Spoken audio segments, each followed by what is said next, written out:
Coming home from work 3 hours early, I hid inside my walk-in closet with the intention of pulling a harmless prank on my husband. Unexpectedly, I ended up watching him walk into our bedroom, wrapping his arms around my sister-in-law. I smiled coldly. "You guys love putting on a show, right? Let me be the director of this little performance for you." There are seemingly trivial jokes that end up becoming the exact moments that strip away all the most bitter truths in life. And I, a woman who had lived nearly half my life, never expected that just because of a childish idea, I would see the true face of the husband I had loved deeply for years. That day I got off work 3 hours earlier than usual. The power at my corporate office had suddenly gone out, so all the employees were allowed to head home early. As I walked out of the office building, my heart felt incredibly light. It had been a long time since I had an afternoon this free. Suddenly, I thought of surprising my husband. On the way home, I stopped by Whole Foods to buy some fresh salmon to make pan-seared salmon, Brian's absolute favorite. For him, I also picked out some fresh asparagus and a little steak. I imagined cooking a genuinely delicious dinner. We would sit down and eat together warmly. In my mind, at that moment, there were only simple, happy images. Brian would be surprised, he would smile, and then maybe he would hug me just like when we were newlyweds. But I never could have guessed. When I arrived home, I found the front door unlocked. Walking in the house felt completely silent. I figured my husband wasn't home yet and my mother-in-law was out. A silly idea popped into my head, something very childish. I wanted to hide, wait for Brian to come upstairs, and then jump out to scare him, just like I used to do when we first got married. He would get so startled, he would almost drop his phone. Just picturing it made me smile to myself. I quietly slipped into the master bedroom, opened the door to the walk-in closet, and stepped inside. The enclosed space and the familiar scent of our clothes made me feel a bit giddy. I told myself to just wait a minute. Brian would surely be home soon. But I never expected that the person walking into that room wouldn't just be my husband. I had barely closed the closet door and hadn't even caught my breath when I heard the sound of the front door opening, followed by footsteps and a voice I could not mistake. The sound of high heels clicking against the hardwood floor echoed clearly in the quiet house. My heart suddenly started racing. A terrible premonition crept in. I held my breath, pressing my body against the back wall of the closet, not daring to move an inch. The bedroom door opened, and then I heard the voice of a woman I knew all too well, Chloe, my sister-in-law. I had not even processed what was happening when I heard their footsteps moving closer to the bed. And then came a sight that even now, when I recall it, makes my chest tighten. My husband Brian walked into the room with Chloe. They kept absolutely no distance between them. It was not the relationship of a brother and sister-in-law that they had always displayed in front of me. They were holding each other. It was an embrace so natural, so intimate, without the slightest hint of awkwardness. I stood frozen inside the closet. My entire body felt like ice. My ears were ringing, but every single word they spoke sounded incredibly clear and sharp. Chloe rested her head on my husband's shoulder. Her voice was soft, but every word pierced through me. "Living with Austin feels so suffocating. Brian, only when I am near you can I finally breathe." That voice was no longer the voice of the fragile sister-in-law I thought I knew. That voice was whiny, needy, and so intimate it made me shudder. My husband did not push her away. Instead, he stroked Chloe's hair. His voice softened as he coaxed her. "I told you, just leave everything to me. Do not overthink it. Just leave it all to me."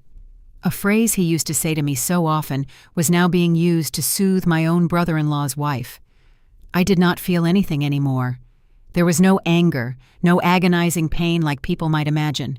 There was only an absolute void, a cold, freezing emptiness. I stood in the closet. Both my hands were clenched tight. My fingernails dug deep into my palms without me feeling any pain. I only felt that everything I had in my life in this family was shattering into pieces. They kept talking. Low whispers, quiet laughter, all of it feeling like knife blades slicing through my heart. I did not step out. I did not scream. I did not cry. Somehow at that exact moment, I actually laughed. A very quiet, faint laugh. But it was so cold that even I felt unfamiliar to myself. Only one thought was in my head. So it has been like this all along, and I am the very last person to know. Then another thought emerged. Not pain, but pure clarity. I asked myself what I would achieve if I stepped out right now, throw a fit cry or beg for an explanation. No, I refused to be that kind of pathetic woman. I took a deep breath, trying to calm my racing heartbeat. I remained completely silent in the darkness of the closet, listening to everything, recording every word, every tone of their voices in my mind. Then I smiled. This time it was not an unconscious smile, but a calculating one. All right, since you guys love putting on a play behind my back, let me produce an even bigger show for you. I do not know how long I stood there. All I know is that when they finally left the room and the door clicked shut, I slowly opened the closet door. The room looked exactly the same as when I had entered it. Only the woman stepping out of that closet was no longer the same woman from a few hours ago. I smoothed out my hair, fixed my clothes, and looked in the mirror. My face looked completely normal. No one could ever tell what had just happened. I walked out of the room, went down to the kitchen, and placed the Whole Foods grocery bags on the granite island. Everything was still so neat. This house was still so familiar. Only my heart had completely changed. I did not want to ask questions anymore. I did not want to believe anymore. I only had one thing to do, which was to make them pay, not with tears, but with the very drama they had started. And this time I would be the one writing the script. I stood in the kitchen for a very long time that day. My hands rested on the grocery bags I had not yet unpacked. The salmon I bought for dinner sat quietly in its plastic wrapping. The asparagus was still damp from the produce aisle. Everything in front of me was exactly as it had been. Only my heart was irrevocably altered. And in that exact moment of standing frozen, the events of the last few years suddenly flashed through my mind with absolute clarity. Every face, every word. Every time I calmed myself down by saying it was probably just my imagination. I had been married to Brian for exactly 5 years. Compared to many, our wedding was not overly extravagant, but from the outside we were what you would call comfortably middle class. He worked as a regional supplier for a construction materials company, while I was an accountant at a private firm. I managed most of the money in the house. From our combined salaries to large and small expenses, I was the one who tracked, calculated, and budgeted everything. Brian used to tell people that he let his wife handle the money so it stayed safe because he was a big spender. Every time I heard that, my heart felt warm. I thought my husband trusted me. That was why he handed everything over. My husband's family was not large. His father had passed away a long time ago. At home, there was only his mother, Eleanor. Brian was the oldest son. Then there was his younger brother, Austin. Austin was 4 years younger than Brian, and his personality was completely different. While Brian always appeared calm, quiet, and patient on the outside, Austin was impulsive, did whatever he wanted, lived with no rules, and refused to be tied down. From the time I first became his sister-in-law, I saw that Austin was not a man who took his career seriously. He changed jobs like he changed clothes. One day he worked in distribution sales. A few months later, I heard he pitched in with some buddies to open a local bar and coffee shop. Not long after the place went under. Nobody knew how much money he actually made. What was clear was that he always dressed sharply. He always had the newest iPhone. If his friends called him out for drinks day or night, he was out the door instantly. There were months when Austin did not give his mother a single dime, but he loved showing off in front of others, protecting his ego, and craving praise. My mother-in-law spoiled her youngest son blindly.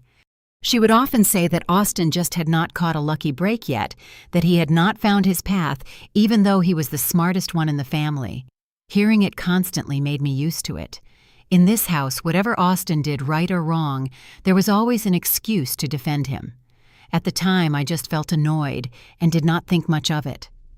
Only later did I understand that this blind coddling was what destroyed the entire foundation of this family. About a year after I married Brian, Austin brought Chloe home to introduce her. Chloe looked very young at the time, with fair skin, delicate features, a soft voice, and a polite, deferential manner toward everyone.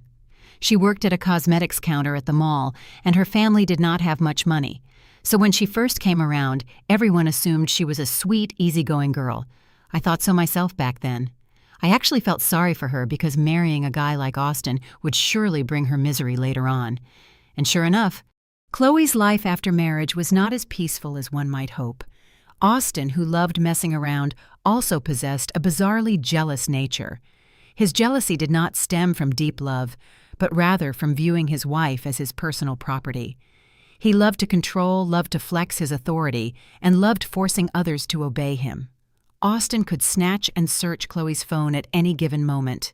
He read all her texts with her friends, male or female. One day during dinner, simply because he saw his wife smiling while texting back, Austin ripped the phone from her hand, slammed it on the dining table, and yelled, demanding to know who she was smiling at and accusing her of acting like a flirt when she already had a husband. Chloe could only look down, whispering that she was just texting a coworker. But Austin never wanted to listen.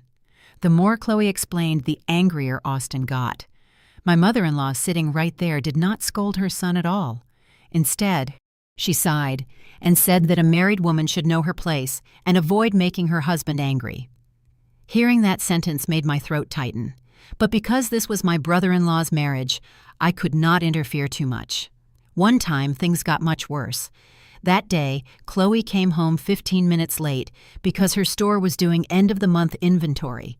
She had barely pulled into the driveway and put her car in park when Austin stormed out of the house, yanked her out, slapped her, and started screaming at her in front of the whole neighborhood. He shouted, asking where she had been and accusing her of being out with another man. Chloe was sobbing, trembling as she explained that her manager had kept her late to count stock. But Austin did not believe her. He grabbed her phone and smashed it onto the driveway pavement until it shattered. Standing by the kitchen door, I watched the whole thing and felt a chill run through my entire body. However, my mother-in-law just ran outside, pulled Austin's arm, and told him to go inside before the neighbors heard, saying they should settle it indoors. There was absolutely no reprimand about what was right or wrong. From that point on, Chloe started complaining frequently to my mother-in-law. One day while I was cooking, I heard her crying in the living room, saying that living with Austin was like walking on eggshells, that coming home even a minute late led to interrogations and suspicion. My mother-in-law just waved her hand dismissively. She said men were just like that. They had hard temperaments, and women had to be patient and soft for a marriage to be peaceful. And just like that, all of Chloe's grievances were treated as normal occurrences. No one genuinely defended her. No one forced Austin to change. From then on, Chloe changed her tactics. She stopped seeking out my mother-in-law and turned to Brian instead. At first, it was just small things that easily made people feel pity. Sometimes she asked Brian to drive her to run an errand because she was scared Austin was in a bad mood. Sometimes she would stand by the driveway calling Brian outside just to vent, saying he was the only one in the house who would listen to her. One day I saw her sitting on the backyard patio with swollen eyes. Brian stood next to her speaking softly, telling her to take it easy and that he would talk to Austin slowly. Honestly, when I first saw things like that, I was not suspicious at all. On the contrary, I felt my husband was a good man. I used to think that in a house where everyone either took sides or did not care, only Brian was willing to stand up for his sister-in-law. That was a good thing. I even told him once not to get too involved, or Austin would get offended. Brian turned to me with a gentle smile, saying he just felt bad seeing her suffer, and that nobody actually wanted to get involved in other people's marriages. Yes, that day I believed him. I believed my husband was just an empathetic person. I believed Chloe was just a miserable, desperate girl looking for a temporary shoulder to lean on in her in-laws' home. I believed their conversations were purely out of sympathy, and because I trusted too much, I failed to see something massive growing right in front of my eyes. Looking back now, I realize that danger does not strike like lightning out of a clear blue sky. It does not come from a massive collision. It comes from the moments people allow themselves to step over a tiny boundary and then another until eventually everything has gone too far and no one is fully conscious enough to stop. Meanwhile, I was still naive, thinking it was just pity. Without realizing it, I was nurturing a threat right inside my own home. Something that begins with the word pity can very easily slip into something else entirely, especially when the people involved intentionally let it slip without anyone trying to pull it back. After the phase where Chloe constantly sought Brian out to vent, the atmosphere in our house began to shift in a way that was hard to explain. At a glance, an outsider would think this was a perfectly normal American family, but as someone living inside it, I could feel it little by little. The line between right and wrong was fading. At first, it was just text messages coming in at night. We would be eating dinner or getting ready for bed. Brian's phone screen would light up constantly. He would pick it up, frown slightly, and then take his phone out to the balcony or the backyard. Initially, he still told me casually that Chloe was texting, probably fighting with Austin again. Hearing that, I did not mind, because in my head, she was just looking for her brother-in-law to vent so she would not feel so overwhelmed. One time, I accidentally saw a few lines of a text pop up on Brian's phone screen while it was resting on the table. It was just a glance, but enough for me to read. "Austin is getting paranoid again. I am so exhausted." Then another message followed. "I do not know who else to talk to." At that time, I truly felt sorry for her. A young woman married to a jealous husband, interrogated daily with no one defending her at home. If she reached out to her brother-in-law just to lighten the load on her heart, it was not crossing the line yet. But the messages became more frequent. At first, it was every few days. Eventually, it was almost every night. Brian, who initially only sent short replies, started spending more and more time on his phone. One day, while I was clearing the dining table, I called him 2 or 3 times to come eat, but he remained sitting in the living room. His eyes were glued to the screen, his fingers typing away. When I reminded him, he just said to go ahead and eat first, that he needed to reply to a text real quick because she was having a breakdown. Once or twice might have been fine, but as it kept repeating, my heart began to feel uneasy. Then from texting, they moved to phone calls. One night close to 11 o'clock, I was just about to drift off to sleep when I heard his phone buzz. Brian immediately sat up, looked at the screen, and walked out of the bedroom. Lying in bed, I could hear his low voice out in the hallway. I could not make out exactly what he was saying, just faint murmurs. "Yes, I know. Stop crying. Just try to calm down." That night, he came back to bed much later. I lay facing the wall, feeling a knot forming in my stomach. I started paying closer attention, and the more I noticed, the more I saw Brian spending far more time on Chloe than a brother-in-law ever should. One Sunday after I finished cooking lunch, I called him repeatedly, but got no answer. When I brought the food to the table, I realized he was standing at the edge of the driveway talking to Chloe. They talked for so long that I had to reheat the soup I had prepared a second time. When I asked him about it, Brian just gave a brief answer. He said she was having issues with Austin, and he was just listening to her talk for a bit. After that, he acted as if I had just asked about something entirely trivial. The breaking point was one afternoon when Austin came home drunk. Chloe showed up at our house with puffy eyes, messy hair, and a pale face. She walked in, sat on our sofa, and sobbed uncontrollably. I was washing vegetables in the kitchen, heard the crying, and immediately came out. I saw Brian already sitting next to her. Chloe was explaining how Austin had checked her purse, searched her phone, and screamed at her. As she told the story, she leaned her body closer and closer to Brian. Her voice grew soft, her hands constantly wiping away tears. I stood frozen, my heart feeling incredibly uneasy. Not because a sister-in-law came over crying, but because the way she was sitting was so close to my husband that their knees were almost touching. And Brian did not seem to think anything was weird about it at all. He poured her a glass of water and handed her tissues directly into her hand. When I gently tried to offer a suggestion, using just one sentence asking Chloe to sit back a little bit so the neighbors would not get the wrong idea if they looked through the window, Brian whipped his head around and snapped at me. His voice was so cold and irritated it left me speechless. He asked if I was blind to her suffering and how I could be so heartless as a sister-in-law. That sentence felt like a bucket of ice water thrown directly in my face. I stood frozen between shock and heartbreak.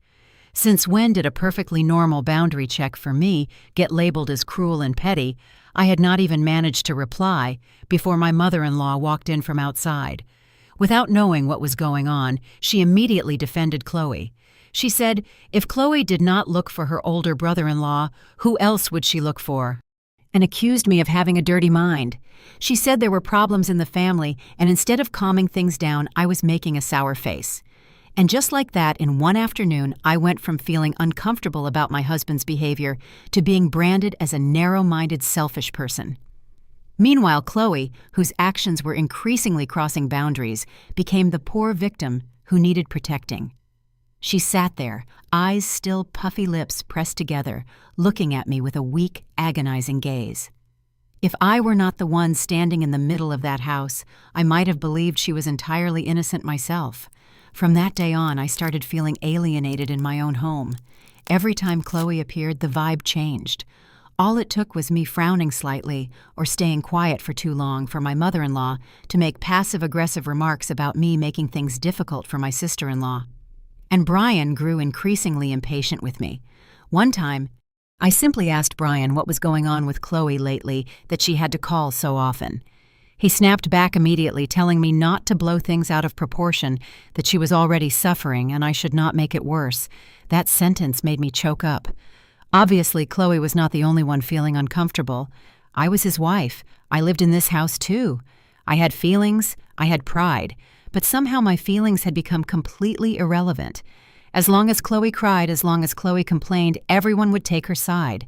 Meanwhile, one word of caution from me made me a petty, ungrateful woman. Then an incident happened that made it impossible for me to lie to myself anymore. That day I came home from work a little early. Barely stepping through the back door, I heard whispers coming from the side yard. I intended to head straight to the kitchen, but my eyes caught Brian standing with his back to me. Chloe was standing facing him. They were talking very quietly. Before I could step any closer, I saw Chloe's hand reach out and touch Brian's hand. It was not an accidental brush. It was a very deliberate grasp. I stopped dead in my tracks. At that exact moment, Brian turned and saw me.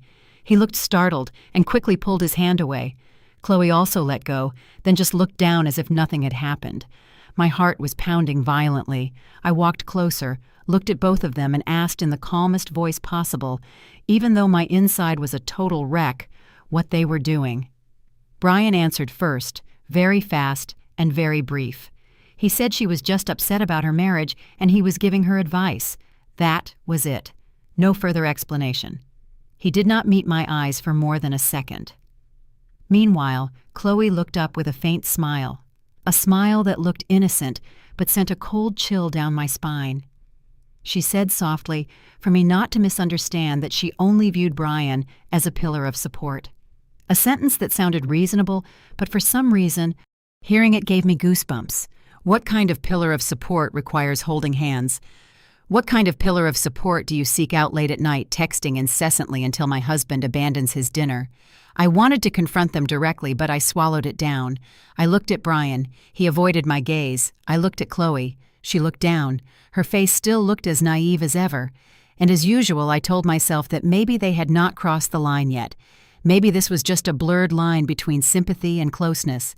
Maybe I was just overly sensitive because I had seen too many bad things in a short time. But no matter how hard I tried to calm myself, I could not deny one thing. From that day on, my heart was genuinely restless. I had once hoped the anxiety in my heart was temporary, that everything would settle down when Austin stopped being so emotional. When Chloe learned how to maintain distance, when Brian understood what made me uncomfortable. But life does not always go the way we hope. There are things that once they cross that first boundary will not stop, but will keep pushing forward little by little until even the people watching no longer know where the boundary is. After I saw Chloe holding Brian's hand in the side yard, the situation at home did not improve like I hoped. It got more suffocating. Austin seemed to lose control completely. He did not just check his wife's phone. He started monitoring her like an inmate. One time, while walking past their living room, I saw a small Ring indoor camera installed in the corner. Initially, I thought it was for security, but I later overheard that it was installed specifically to monitor Chloe, where she went, what she did, and who she talked to while at home. From then on, Chloe had even more excuses to come over to our house. Sometimes she said her house was too suffocating, that she was scared to even breathe without being suspected. Sometimes she said Austin was raging again after checking the camera footage. She could not take it, so she had to come here to calm down. At first, my mother-in-law paid some lip service. She would tell Chloe to settle her marital issues at home and stop running back and forth. But despite saying that she still let Chloe come over, and Brian was always ready to welcome her, he would tell his mom to let her be, to let her find some peace here. Over time, Chloe's presence in our house became entirely normal. And when something becomes normal, it gets much easier for people to ignore the abnormalities. One night, I had just finished cooking and walked into the living room. I saw Chloe already sitting there hugging a throw pillow with a gloomy face. Brian was sitting right next to her. His body was leaning toward her, asking her questions in a low voice. I walked in, and they were not startled, nor did they feel the need to adjust their positions. It was that natural attitude that made me the most uncomfortable. Then one day, right in front of my face, Chloe started acting entirely out of line without even trying to hide it. That evening, the whole family was watching TV after dinner. I had just walked out of the kitchen and saw Chloe sitting incredibly close to Brian. So close, there was almost zero space between them. When a jump scare happened on TV, Chloe actually rested her head on Brian's shoulder as if it were a standard reflex. Brian did not pull away. He just smiled slightly and said she shouldn't get so easily scared. My entire body went rigid. I stood there for a few seconds, unable to believe what I was seeing. If I wasn't standing right there, who knew how far their natural behavior would go? I set my glass down on the coffee table a little harder than usual. The sound of the glass hitting the table made them both turn. Chloe immediately sat up straight, but her face showed absolutely no shame. Meanwhile, Brian looked at me with an annoyed expression as if I were the one ruining the vibe, not them. I tried to keep my voice as steady as possible, simply saying very quietly, asking Chloe to please sit a bit more appropriately. I did not yell. I did not curse. I was not sarcastic. That one sentence of correction was the result of incredible restraint. But Chloe just looked at me with a wounded expression, then replied softly that she was already living under so much pressure and asked me not to make things harder for her. Hearing that, I almost laughed. She was leaning on my husband, practically glued to him in front of my face, but I was the one making it hard. Before I could even speak, Brian turned and reprimanded me directly. He said I was crossing a line that she was already suffering, and I was still pushing her. His voice wasn't loud, but it was cold enough to freeze me in place. I stared at him, thinking I had misheard. The one glued to the sister-in-law was not me. The one letting the sister-in-law rest on his shoulder was not me. But with just one comment, I became the household bully. I don't know since when right and wrong got twisted so severely. My mother-in-law, hearing the commotion, walked out of the kitchen without asking what happened. The moment she saw Chloe's teary eyes, she clicked her tongue and told me to look at Chloe, saying Chloe was better than me, that she had endured so much, and asked what more I wanted. That sentence was like a sweet but agonizing sword slash. I stood in the middle of the living room. In front of me was my husband, beside me, my mother-in-law. Across from me, my sister-in-law, and suddenly I felt so entirely alone, like a stranger. Never had I felt the isolation in my own home so vividly. From that day on, Chloe got worse. She no longer acted shy like before. Every time she came over, she immediately sat next to Brian as if it were routine. Her mouth was always complaining about her suspicious, controlling husband who made it hard for her to breathe. Every sentence was wrapped in a fragile facade. But the more I listened, the more I felt that this fragility was incredibly cunning. She knew exactly when and upon whom to depend.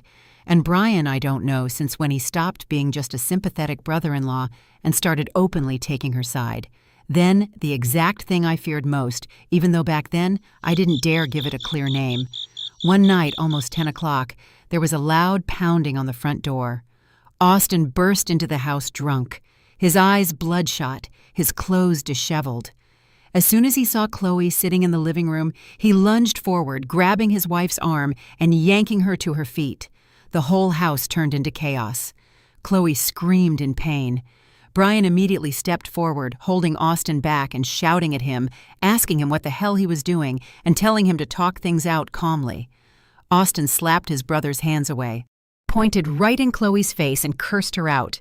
He asked if she was here to vent or to fool around, asking if she thought he was an idiot. That sentence sent shivers down my spine. Not because of the foul language, but because for the first time, the thing I only dared to suspect in my heart was blurted out by someone else. At that moment, I clearly saw Brian's face tense up while Chloe immediately covered her face and sobbed hysterically. My mother-in-law ran in to break it up, scolding Austin for causing a scene late at night. After a long shouting match, Austin managed to drag Chloe home. But the story didn't end there. The next morning, Chloe came back looking even more pathetic. Her wrists were bruised, her eyes swollen, her voice hoarse. She sat in front of Brian and cried, saying she was beaten last night, accused of insane things, and called every name in the book. As she told the story, she kept staring at Brian as if he were her only savior. I sat next to her, but felt as if I didn't exist, because the way Brian looked at Chloe at that moment was entirely different. It was no longer a look of pity, no longer the fleeting tenderness of a man defending the weak. It was something deeper, heavier, more dangerous, something that just by looking at it was enough to make anyone realize the boundaries were gone.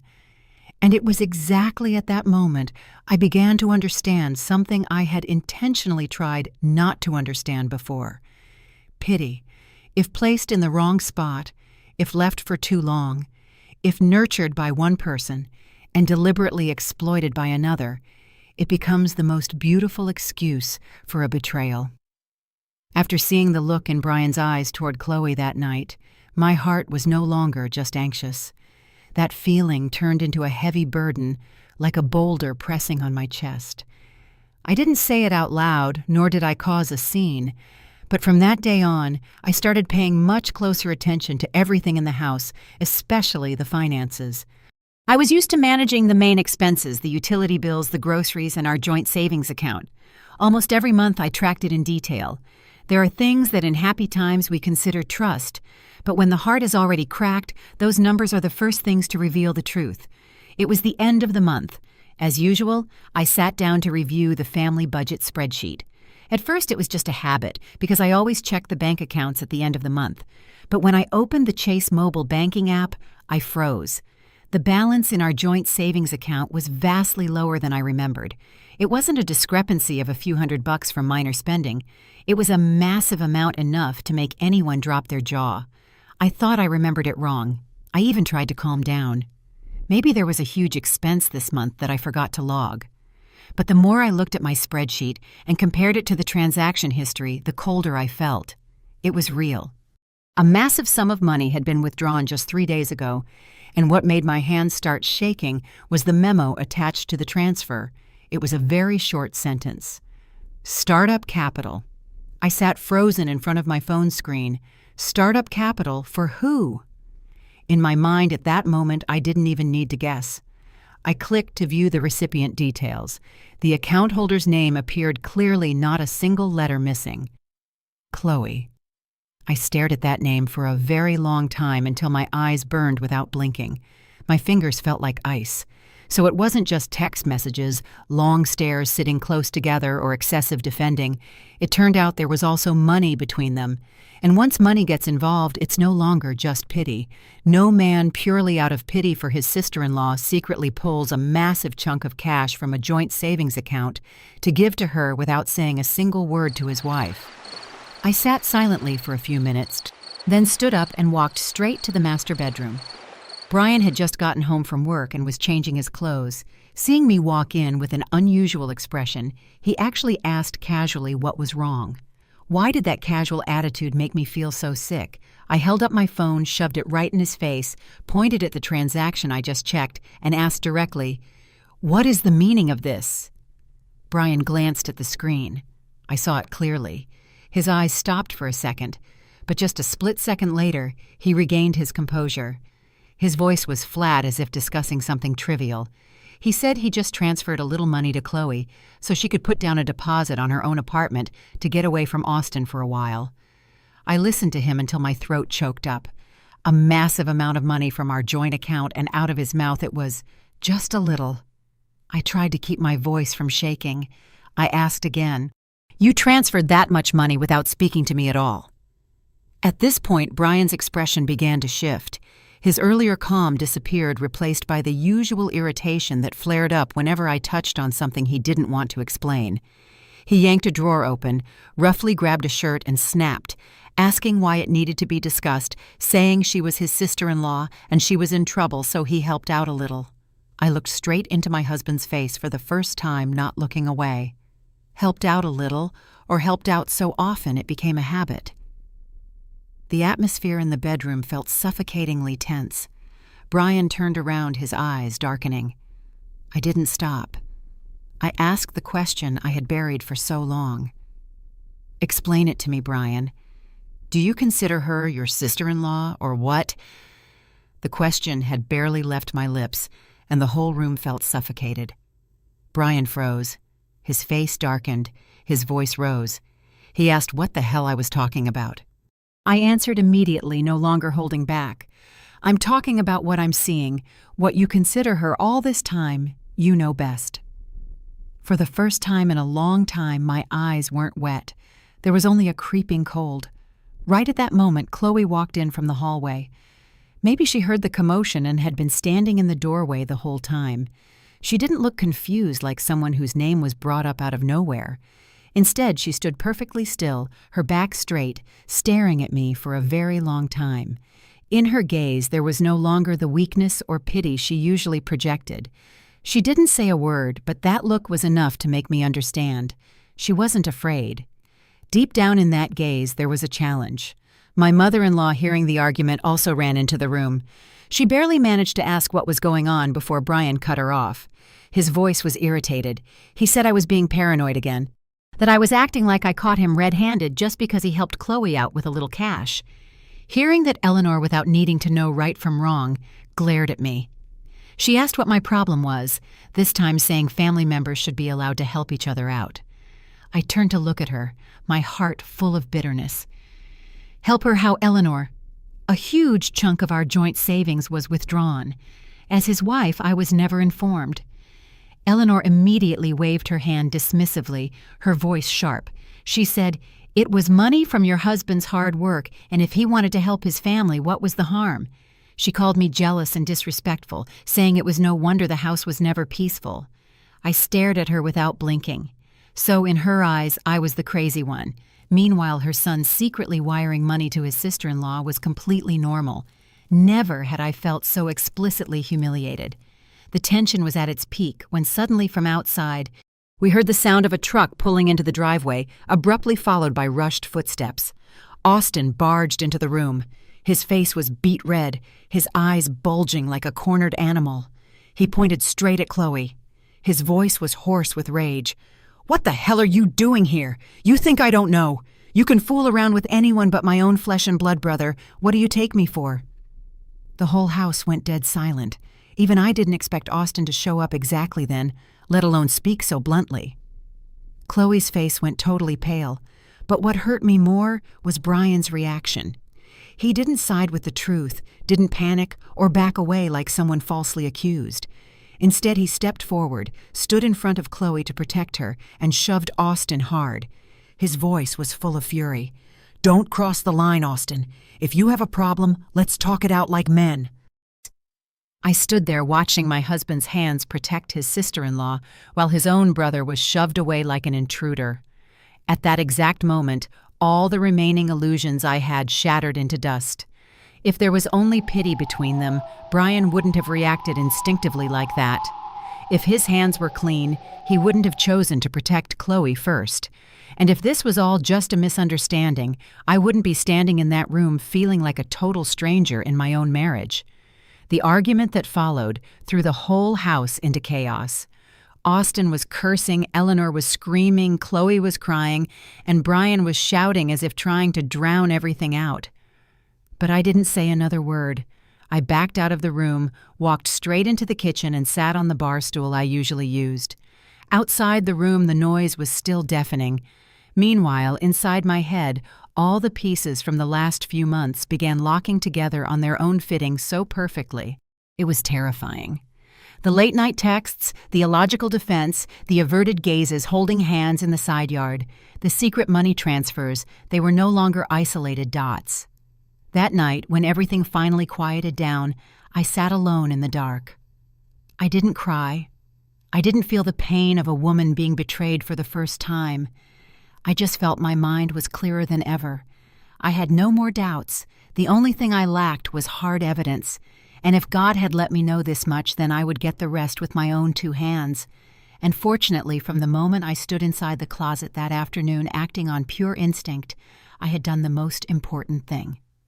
When I heard the bedroom door open, when I saw Brian hugging Chloe right in front of my eyes, my hands were shaking so badly I almost dropped my iPhone. But right in the middle of that shock, I pressed the record button. Not because I was a genius, but because at that moment I understood one thing perfectly. If I jumped out and confronted them right then, at best I'd get denials, a few fake tears, and ultimately I'd be branded the troublemaker. But if I could capture what was happening right in front of me, no matter how smoothly they lied later, they couldn't erase it. I had stood inside the closet holding my breath, recording the entire scene of Chloe leaning on Brian's shoulder. The scene of him stroking her hair, the scene of them talking in that soft tone reserved only for people who are incredibly intimate. The video wasn't long, but it was clear enough. So clear that watching it even once made my heart run ice cold again. Only after they left the room did I step out, fix my clothes, put my phone in my purse, and go down to the kitchen as if nothing had happened. Right then I knew I couldn't be reckless.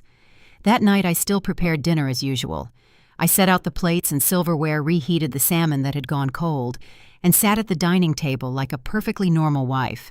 Maybe it was exactly that calmness that made Brian suspicious. During dinner, he occasionally shot me an inquiring look while I acted even softer than usual.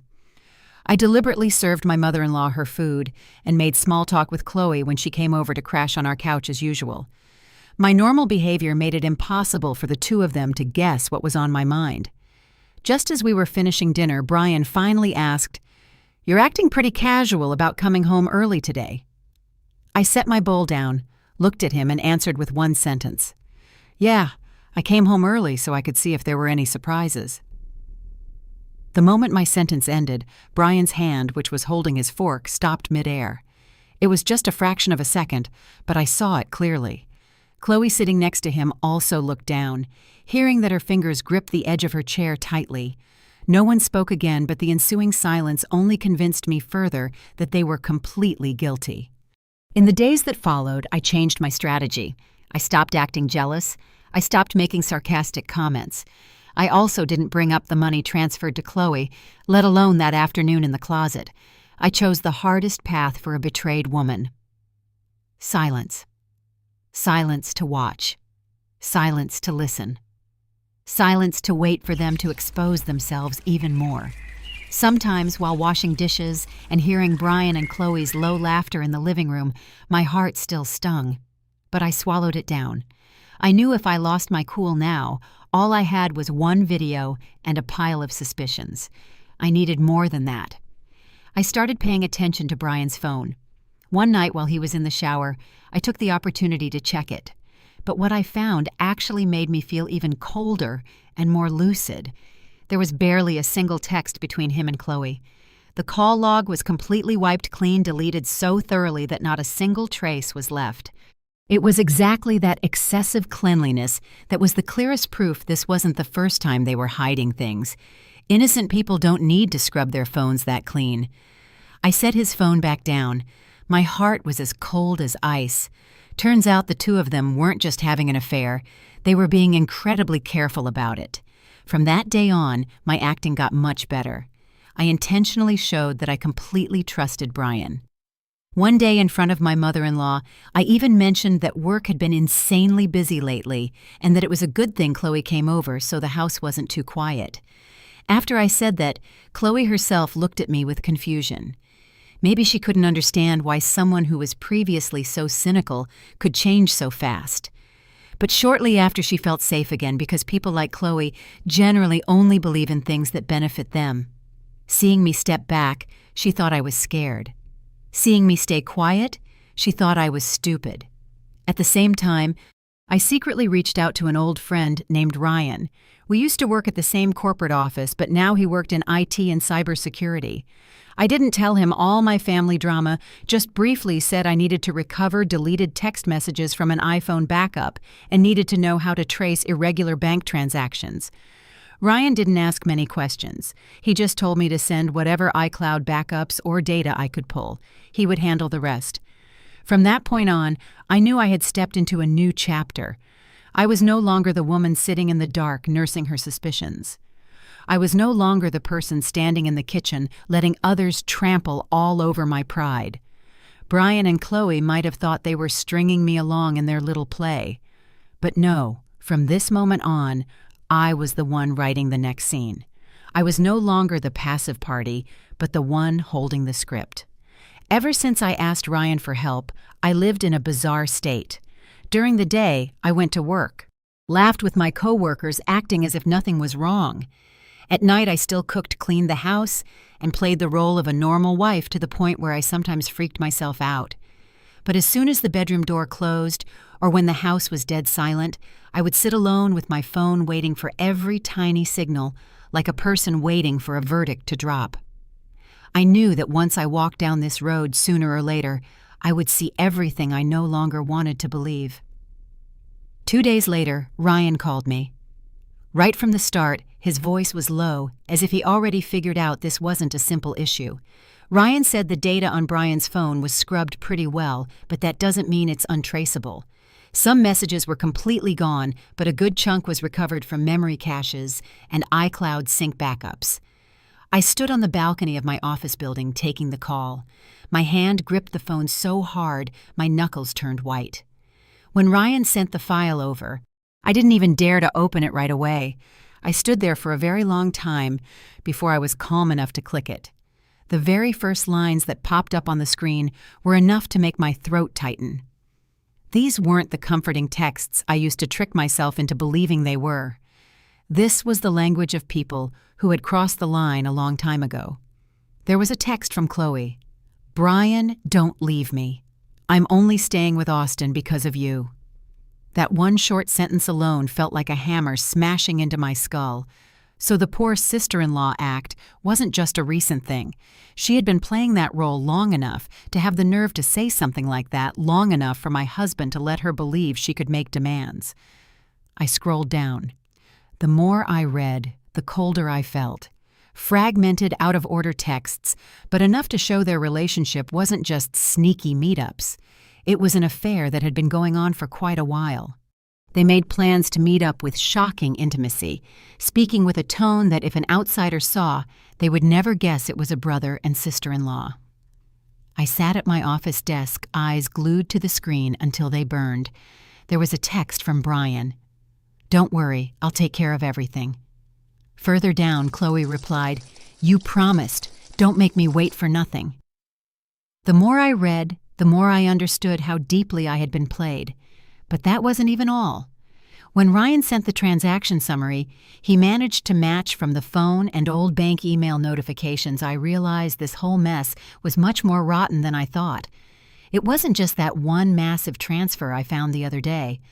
Over the course of nearly 6 months, Brian had transferred money to Chloe multiple times, sometimes a few hundred, sometimes thousands, sometimes just days apart. Every time the memo was incredibly vague. Groceries, emergency funds, loan reimbursement. But buried in that pile of transactions was one that made me go dead silent. Joint investment. Joint investment with who? What investment? Why would a married man take his family's money to make a joint investment with his brother's wife? The questions kept looping in my head like a ticking clock against my temples. That was when I realized something even more terrifying than the infidelity itself. Between them, it wasn't just emotional and physical. There was calculation. And when a dirty affair starts mixing with money, it doesn't just stop at standard betrayal. That night when I got home, I had to act even better. I couldn't let Brian or Chloe see that I had a new hand of cards. I even deliberately sat next to my husband, speaking in a completely normal tone. "Hey, I think I'm going to head over to my parents' house for a few days this weekend. Mom's been complaining about her back pain and I haven't been there in a while." Brian, who was looking at his phone, Immediately snapped his head up way too fast and asked, "For how many days?" I answered casually, "Maybe 2 or 3. He nodded, trying to look nonchalant, but the brief flash of excitement in his eyes couldn't escape my notice. I just smiled faintly to myself. It's so true. Some things just require giving them a little bit of rope. They'll show their true colors instantly. But I didn't actually go to my parents' house. The next morning, I packed my weekender bag and left the house as usual, even calling my mom to give her a heads up. If Brian asked, tell him I was running errands. After that, I crashed at an empty condo owned by a coworker not far from my house. I also hired someone Ryan knew to keep an eye on whoever went in and out of my house for those 2 days. More importantly, before leaving, I had hidden 2 tiny voice recorders in the living room and in the corner of the kitchen, hidden well enough that no one would notice them. Those 2 days felt like 2 months. During the day, I worked with my mind drifting back to the house. At night, in the empty condo, I opened my phone to check the reports, then sat listening to every audio file. On the second night, while replaying a recording that captured the sound of a chair scraping and glasses clinking, I suddenly heard Chloe's voice, clearly soft, but no longer with her usual sad tone. She asked directly, "When are you going to divorce Rachel?" My heart felt like it was being crushed. I immediately sat up straight, not daring to breathe. Then Brian's voice came through low, firm, and terrifyingly cold. "We have to take it slow. The assets are still in her name." With just that one sentence, my ears rang and my hands shook so badly I almost dropped the phone. All the puzzle pieces from the last few months finally locked together into a complete picture, dirtier and crueler than I ever imagined. They weren't just sleeping together behind my back. They weren't just using the mask of sympathy to trick me. They were plotting, waiting for the right time, waiting until they could strip me of everything I owned. I sat in that dark room for a very long time. I didn't cry. I didn't curse. I no longer felt the sharp, sudden pain. That pain had passed, replaced by something else, something colder, sharper, and far more lucid. I stared at the phone screen still lit up in the dark, listened to that sentence one more time, and slowly turned it off. That was when I knew I had crossed the absolute final line of my own compassion. I didn't feel hurt anymore. I just felt cold. The ice in my veins after hearing that recording didn't keep me awake. It made me infinitely more aware. I knew perfectly well that if I confronted them with all this evidence right now, at most Brian would deny it, Chloe would cry, and my mother-in-law would once again blame my jealous wife syndrome. I had the proof, but I wasn't going to play my hand just yet. I didn't just want them to admit their mistakes. I wanted their own greed to back them into a corner from which they could never return. The next morning I went to work as usual. But that evening, the moment I walked into the house, I purposely started a conversation with Brian in a very light, casual tone, as if there wasn't a single ripple of emotion in my heart. I said, "Brian, I've been thinking. As a married couple, we should probably streamline our assets. If all the paperwork is just in my name, it might be a hassle if anything happens. What if we get some of the properties and accounts put under both our names so we're set for the long term?" The second I finished speaking, Brian, who was taking off his watch, snapped his head up. His reaction was too fast.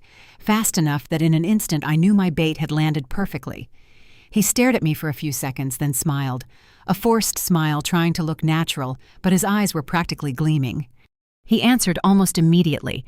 "I was actually meaning to talk to you about that. We're husband and wife. Having everything under both our names is just smarter." I sat on the edge of the sofa, calm on the outside, but inside I was smiling coldly. "I was actually meaning to talk to you about that." A phrase that sounded warm, but to me it was just his mask slipping halfway down. All this time, whenever I brought up the deeds to the house or the accounts, Brian always changed the subject or said later. But today, the second I opened my mouth, he lunged for it like a drowning man finding a life preserver. If he didn't have bad intentions from the start, there was no way he'd be that eager. But I wasn't done. I pretended to hesitate for a second, then continued acting like this was something I was seriously considering. "There's one more thing. Lately, some people at the firm have been asking me to get in on a new real estate investment project. I was thinking, if we want to pull a large sum of cash for an investment, we should probably get our paperwork sorted out first so there aren't any legal holdups later. I said it while looking down, smoothing out the edge of my blouse, not making direct eye contact. But I knew exactly that every word leaving my mouth was like pouring gasoline on a fire. Brian stayed quiet for a second, then asked very quietly, "How large of a sum?" I answered casually, "Pretty massive. If we do it, we might have to use our entire joint savings." He nodded, pretending to weigh the options, but the corners of his mouth were tense. I knew that kind of silence. That wasn't consideration. That was calculation. That night, Brian acted incredibly bizarre, so much so that an outsider would think he was husband of the year. After dinner, he proactively washed the dishes, asked about my day at work, and then said, "If you think it's a solid opportunity, go for it. I always support you." The more I listened, the more nauseous I felt. That night, I didn't go to sleep right away. I lay facing away from him, faking steady breathing, but my mind was waiting. And sure enough, around midnight, his phone buzzed. Very quietly, he pushed the comforter aside, got up, and walked out to the balcony. I didn't move. I just held my breath and listened. His voice was very low, impossible to make out clearly, but his tone wasn't like he was listening to someone vent. It was fast-clipped, like someone discussing urgent business. When he slipped back into bed, even though he was tiptoeing, I could still catch the faint smell of cigarette smoke on his shirt. Brian only smoked when he was scheming something huge. The next morning, I pushed things even further. I purposely sat in the living room and called a friend who worked at a notary's office. I spoke loud enough for the people in the kitchen and the backyard to hear. I said, "Yeah, I might swing by this week to look over a draft for a power of attorney and the joint ownership docs. I just need to be careful. I don't want to sign anything and end up legally liable for a mess." I intentionally emphasized the words legally liable and sign anything exactly when I knew Chloe was folding laundry on the patio. Sure enough, about 10 minutes later, as I walked past the kitchen, I saw Chloe walk in, looking for my mother-in-law, her eyes constantly darting toward the living room. Her face was no longer the aloof mask from a few days ago. It was pure, poorly hidden anxiety. That afternoon, while I was pretending to run to the grocery store, Ryan's guy gave me a very valuable piece of intel. Chloe secretly met up with Brian at the end of the cul-de-sac. They spoke rapidly, but it was enough to catch one sentence from Chloe. "We have to hurry, Brian. An opportunity like this won't come twice." Hearing that report while sitting at a Starbucks drive-thru, I almost laughed. Turns out the second people smell money, their true nature reveals itself so quickly. That night, I quietly prepped my next move. Thanks to a recommendation from Ryan, I met with a lawyer specializing in civil contracts. I wasn't doing anything illegal. I just asked them to draft a set of investment contracts and an asset agreement that looked perfectly formal and legally binding on the surface. But buried inside, I inserted extremely airtight clauses. If the signing party is proven to have committed fraud, concealed personal conflicts of interest, or misused joint assets, any generated profits would immediately be voided, and they would be liable for massive financial damages. I read every line carefully and smiled. No matter how huge their greed was, I would let that very greed become the noose around their necks. 2 days later, I purposely announced in front of the whole family that this weekend I wanted everyone to sit down and have an open discussion about the family finances just to clear the air. Hearing that, Eleanor nodded in agreement. Now that's the right way to do things. Brian played it cool, but his eyes betrayed his impatience. Meanwhile, Chloe, though sitting in the corner acting like it had nothing to do with her, tensed her neck and blinked rapidly every time the words paperwork or investments were mentioned. I saw it all, noted it all, but didn't say anything else. I hadn't shown my cards yet. I was just letting out the slack on the line an inch at a time, just enough to make them see the cash dangling in front of them, make them impatient, and force them to push each other to move faster, because from the very beginning I didn't want to trap them with my own strength. I wanted their own lust for money to make them walk willingly into the snare. And I knew that moment was incredibly close. Ever since the night I suggested the open financial talk, the vibe in the house became extremely uncomfortable.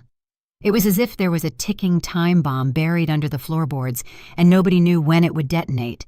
On the surface, everything looked the same. Eleanor was still bustling in and out, making her passive-aggressive remarks. Brian still ate dinner on time. Chloe still came over with her gloomy face. But if you paid attention, everyone was on edge. Nobody was acting naturally anymore, especially Brian and Chloe. I noticed Brian becoming much more guarded. His phone wasn't left lying around on the counter anymore. It was permanently glued to his pocket. Sometimes while we were sitting having a drink, if his phone buzzed even slightly, he'd immediately stand up and walk out to the backyard. Chloe, too, no longer dared to sit blatantly close to Brian, but their eye contact became even more glaring. All Brian had to do was clear his throat or stand up, and Chloe's eyes would instantly track him. That kind of evasive behavior wasn't the behavior of two innocent people. It was the behavior of people who knew someone was starting to suspect them, and that someone was none other than Austin. After being shoved by Brian protecting Chloe, the ego of a guy like Austin was definitely bruised. He no longer saw this as just standard blind jealousy. He started looking deeper. Before, Austin probably just suspected his wife was fooling around with some random guy out there. He probably never dared to think that the person he needed to watch out for was his own flesh and blood brother. But once that seed of suspicion was planted in his head, it grew incredibly fast. I saw the change in Austin clearly. He stopped screaming and shouting when he was mad. Instead, he became quiet, more observant. One day when Chloe stepped out to the driveway to take a call, I saw Austin standing at the edge of the lawn, silent, just glaring daggers at his wife's back. Another afternoon while I was getting the mail, I heard the sound of a truck idling at the end of the street. It turned out Austin hadn't gone to work like he said he did. He had parked his truck hidden behind some trees across the street. His eyes were locked on our house. He had seriously started watching her. What was bound to happen finally happened.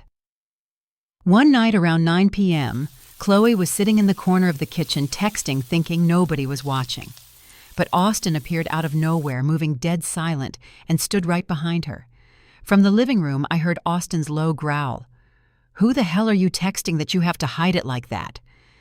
Then came the sound of a bar stool being violently shoved and a phone being snatched. I didn't need to walk in to picture what was happening. Chloe screamed and Austin roared like thunder. In a matter of seconds, the whole house was in an uproar. When I walked into the kitchen, Chloe's phone was in Austin's hand. His face was beet red, his jaw clenched tight. Chloe, looking pale as a ghost, tried desperately to snatch it back, but failed. Austin saw something on the screen, then snapped his head up, his eyes filled with fury and humiliation. He might not have found hard proof, maybe just deleted message threads or vague digital footprints, but it was enough to make the suspicion in his head erupt into a raging fire.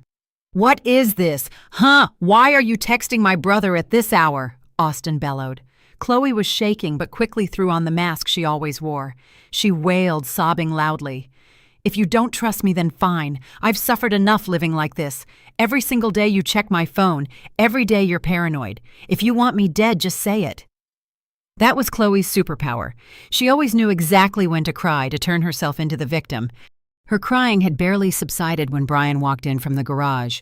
I didn't know how much he had heard, but the speed at which he jumped between Austin and Chloe made me want to laugh cynically. He grabbed Austin's arm, his voice booming. "Stop it. If you have a problem, talk it out. Real tough guy putting your hands on a woman." Austin turned to his brother. His glare looked like he wanted to eat him alive. "Don't defend her. You're the one who needs to start explaining." He practically growled every word, and I knew right then that the conflict between these two brothers had reached a point of no return. My mother-in-law ran in to break it up, playing the same old tune, blaming Austin for acting crazy, pitying Chloe for suffering, and praising Brian for being a good guy who stood up for her. But this time the atmosphere was different. Austin wasn't just being reckless anymore. He stared straight into his brother's face with undisguised suspicion. Meanwhile, Brian, though still playing innocent out loud, looked increasingly panicked. Only Chloe was crying a river, looking so pathetic that an outsider might actually feel sorry for her. As for me, I stood in the corner watching and listening to it all. Suddenly feeling incredibly calm, I realized that filthy relationship had already started destroying itself without me needing to do much. Just one touch in the right spot, and the whole thing would blow up. and I knew I had to be the one to give it that gentle push.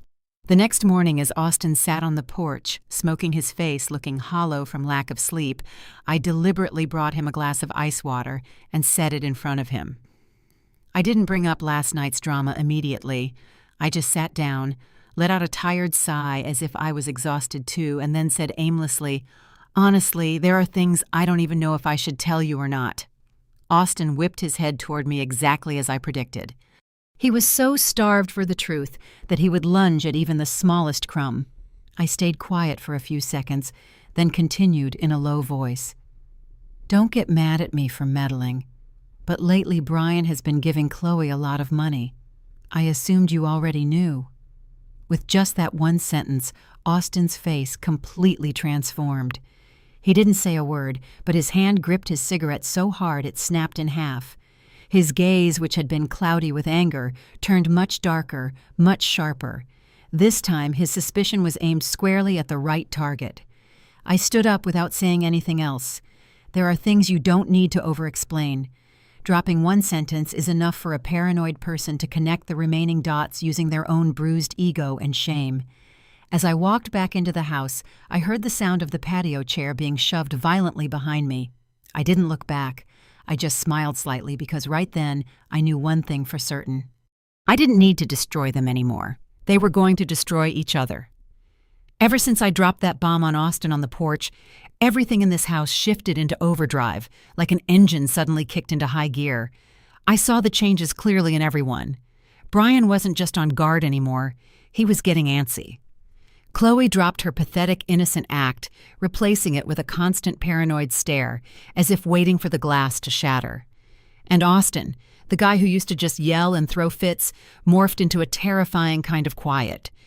He stopped talking, but his dead silence made everyone else sick with anxiety. As for me, I knew it was time for the final act. I had almost everything I needed: the video from the bedroom, the audio recording of Brian and Chloe plotting for my assets, the bank transfer receipts, the recovered text messages, plus the recent hidden audio recordings from the living room. I sat alone in my bedroom, laying everything out in front of me. I listened to every recording again, flagged the crucial timestamps, and jotted down the dates on a notepad. I couldn't afford to be sloppy because I knew that to blow this wide open once and for all, I couldn't rely on emotion. I needed evidence, a timeline, and a knockout punch that would leave them zero room for denial. And it felt like God had hand-delivered the perfect opportunity. The coming weekend was the annual summer family reunion barbecue. Every year, the house was packed. Uncles, aunts, cousins from all over the extended family would be there. It was the kind of family gathering where a single piece of gossip was enough to spread through the entire bloodline in one afternoon. I didn't need to look for another venue. Their own family reunion barbecue was going to be the absolute perfect stage to rip off every mask they were wearing. That night at dinner, I purposely spoke in a tone so calm it even caught Eleanor off guard. I said, "I've thought about it. After the family barbecue this weekend, I think I'm going to head to the lawyer's office and start the paperwork to transfer the house and assets into both my name and Brian's. It'll just be easier. We're married for life anyway, so what's the difference?" The second I finished, Brian's fork stopped midair. It was lightning fast, but I caught it. Eleanor actually looked up, a flash of surprise crossing her face, before settling into smug satisfaction. She cleared her throat and said in a sickly sweet tone, "Now that's a woman who knows her place. The husband is the head of the household. It's better to leave it to him than trying to control it all yourself." I looked down at my plate, scooping up some mashed potatoes as if nothing had happened. But across from me, Chloe sat frozen. Just from a side glance, I could see her neck turning red, her eyes blinking rapidly. She didn't dare look at me, but her fingers gripped her spoon so tightly her knuckles went white. Her horrible poker face was actually hilarious. It obviously had nothing to do with my family assets, but she was the one practically vibrating with impatience. From that day on, Brian and Chloe couldn't hide their desperation. They literally couldn't wait. My private investigator reported that in just 2 days, they met up 3 times at the end of the street and at a Starbucks near the mall. These weren't venting sessions anymore. They were rushed, panicked check-ins, talk quickly, then leave separately. That night, the audio recorder I planted in the living room handed me another piece of the puzzle. The more I listened, the more I realized that greed makes people incredibly sloppy. At one point, Chloe's voice came through low but desperate. "What if Rachel finds out?" I sat in the dark, my AirPods jammed into my ears so hard they hurt, but I could still hear my own heartbeat clearly. Then Brian's voice replied, low, firm, and terrifyingly cold. "She won't find out. She's stupid." "'Cause?" With just that one sentence, I had to pull my AirPods out, set the phone on my nightstand, and sit perfectly still for a long time. I thought I wouldn't feel any more pain over this man. But it turns out there are words that don't make you cry. They just make you feel like your entire worth is being stomped into the dirt. Stupid. So after years of building a life together in the eyes of the man who shared my bed, I was just a stupid woman. Easy to manipulate, easy to fool, easy to rob blind and then throw away. That sentence killed any lingering hesitation I had. If I had any doubts about making a scene at the family barbecue, that audio clip wiped them out. I had absolutely zero regrets left. I wasn't the one destroying their family. They had destroyed it a long time ago. At the same time, Austin wasn't sitting idle. Ever since I dropped that hint, he had been secretly tailing Chloe almost every day. One afternoon, she came home late and acted like nothing happened. But I clearly saw his truck parked hidden behind the large oak trees at the entrance of our subdivision. One night, he even stood in the front yard for a long time, staring dead at the living room window where Brian had just stepped out to take a call. Austin wasn't throwing blind tantrums anymore, and that's what made him dangerous. When a guy who only knows how to throw punches goes dead silent and starts observing, it means he already knows deep down that something incredibly filthy is going on. I knew it was time to meet with him privately, not to spill everything, but to push him right to the edge of the cliff. The evening before the barbecue, I asked Austin to meet me at a diner on the edge of town, timing it so it was getting dark, and nobody we knew would be around. He stared at me, his look a mix of suspicion and aggressive impatience. I didn't beat around the bush. I pulled out my phone and played a short audio clip for him, just the part where Chloe asks, "When are you going to divorce Rachel?" And Brian's reply about the assets. I didn't show him the video, didn't hand over the bank statements, and didn't tell him everything I knew. After hearing it, Austin's face went chalk white, then flushed dark red in a second. He stood up so fast his chair tipped over backwards, his jaw locked so tight I swear I could hear his teeth grinding. "Give me everything you have," he growled. I sat there staring straight back at him. "Not yet." Austin leaned in his hands, gripping the diner table like he wanted to snap it in half. "What the hell are you waiting for, Rachel? They've been sleeping together behind my back." I answered very quietly, pronouncing every single word. "If you want the whole truth, wait for the barbecue tomorrow." He froze. The rage in his eyes was still burning, but I knew he was listening. I continued, my voice low and cold. "If you blow this up right now, at best they'll just deny it again. You'll throw a punch, and you'll still be the one looking like the crazy, jealous idiot. But if we do this at the right time in the right place in front of the entire extended family, neither of them will have anywhere to run." Austin breathed heavily, his chest heaving. Then he gritted his teeth and gave a single hard nod. That one nod was enough. I knew that starting right now, every chess piece was exactly where it needed to be.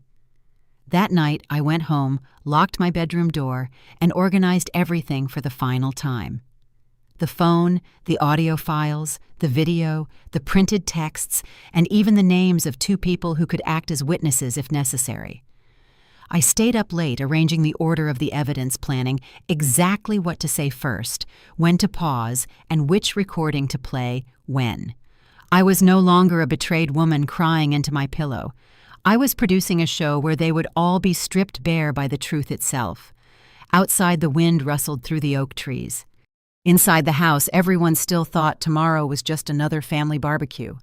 I was the only one who knew that tomorrow was the day everything ended. I locked my phone screen, sat in the dark for a moment, and said to myself, word by word, this time there is no going back for anyone. The next morning, the house was packed before the sun was even fully up. Relatives from near and far, aunts, uncles, cousins, everyone rolled in. The sound of greetings, the clinking of plates, and people setting up the folding tables made the backyard sound festive, but my heart was as calm as a placid lake. I woke up early, picked out a tasteful dark navy sundress, pinned my hair up neatly, and put on just enough makeup to hide any exhaustion. People think women tremble when they're about to do something massive. But at that point, I had absolutely nothing left to fear. I purposely helped set up the buffet spread, poured the iced tea, and arranged the cups, speaking even softer than usual. It was exactly that eerie calm that made Brian and Chloe lower their guard. I saw it clearly. Brian shot me a few looks, trying to read my mind, but when he saw I wasn't bringing anything up, that I was being polite to his aunts and setting up lawn chairs, his face relaxed. Meanwhile, Chloe barely dared to look at me all morning. She kept busy in the kitchen, but her hands were so shaky that she actually spilled a pitcher of lemonade while carrying it. Eleanor, on the other hand, seeing me acting so obedient and knowing my place, let her ego inflate even further. While standing on the patio, chatting with a few aunts, she deliberately raised her voice so I would hear. You see the difference in a woman who knows how to be patient, who knows how to keep a home. If you just scream and shout, you ruin the marriage and become the neighborhood joke. A few people around her nodded in agreement. Some even looked my way and smiled as if praising me for finally waking up. Who happened to be walking by with a tray of cups, stopped for a second and replied very softly. Yes, Eleanor. I was actually thinking that there are some things that are best explained when the whole family is gathered together like this. After saying that, I just walked away without looking back, but I knew that sentence made at least 3 people on that patio freeze. Brian stared at me. Chloe went pale, and Austin, standing at the edge of the yard, took a deep drag of his cigarette and crushed it into the pavement. The family toast went exactly as usual. Everyone raised a glass. The food was laid out, and an uncle spoke fondly about their late grandfather. I stood in the back holding my glass, but my heart was ice cold. If he were still alive and saw his grandsons today, he probably never would have imagined this family barbecue would turn into this. But precisely because it was a family reunion, precisely because the entire bloodline was here to witness it, I couldn't back down. After the toast, people started hitting the buffet line. The sound of chairs scraping, kids running around, and adults chatting made things a bit noisy. And right at that moment, I stood up. I didn't need to clink a glass or shout. Just by standing in the middle of the patio, holding a stack of papers, the noise slowly died down. I looked around, waiting until every single eye was on me before I started speaking. I'd like to ask for everyone's attention regarding some family and financial matters today. In front of all the aunts, uncles, and the entire extended family, I want you all to be my witnesses. Hearing the word financial, several people looked up. They probably all thought I was going to announce transferring the deeds into Brian's name, just like I hinted a few days ago. Eleanor even cleared her throat and sat up straighter. Brian smiled slightly, trying to look cool, but his eyes were full of anticipation. I gently gripped the stack of papers in my hand, then said, articulating every word, I once thought that my money and assets could safely be handed over to my husband. But before we get to that, I need to clarify one thing. Does this man even deserve to be called a husband? The entire backyard froze. The scraping chairs stopped. The talking ceased. I could even hear someone gently setting their solo cup down on a table nearby. Brian was the first to react. He let out an awkward, nervous laugh, trying to make it sound like I was being ridiculous. Rachel, what's gotten into you today is a family reunion. Don't start drama. I looked dead into his eyes. There wasn't a single tremor in my body. Start drama. Do you really think my drama could ever top the show you guys have been putting on? The second that sentence left my mouth, I unlocked my phone and hit play on the first audio file. A faint static sound played. Then Chloe's voice echoed crystal clear across the patio. When are you going to divorce Rachel? Followed by Brian's low, cold voice. We have to take it slow. The assets are still in her name. With just that short clip, the aunt sitting closest to me dropped her jaw. Someone whispered, "Oh my God." Eleanor turned to stone. Brian wasn't smiling anymore. His eyes were bulging, unable to believe I actually had the nerve to play it at a family gathering. Chloe was the first to jump up. Her face was chalk white, her voice shrill with panic. "No, that's not true. You edited that. You're framing me." I turned to her, watching her trembling lips, and replied sharply, "Framing you? Your voice sounds pretty authentic to me. Or do I need to play the video of you in my master bedroom so the whole family can see it?" The moment that dropped, it was like a bucket of ice water over the entire yard. Several people whipped their heads toward Chloe. Their looks shifted from shock to absolute disgust. Right at that exact second, crash.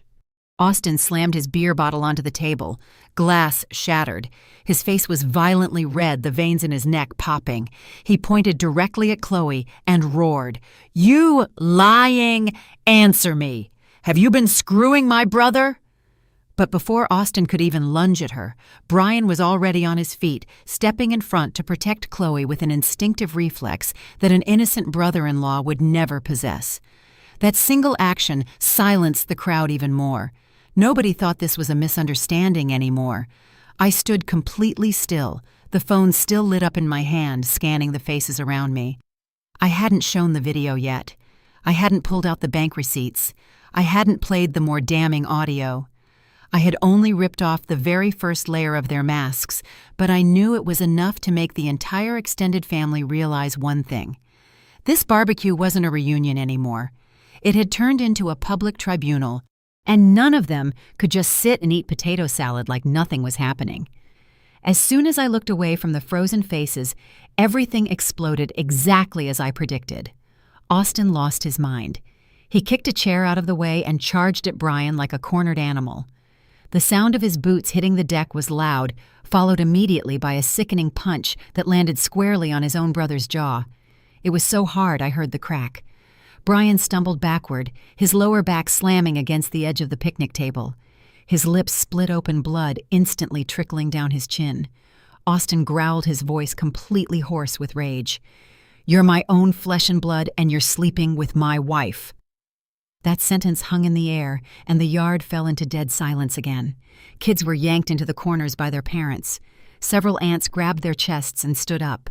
The uncles rushed forward. Terrified the brothers were going to tear each other apart and wreck the whole event.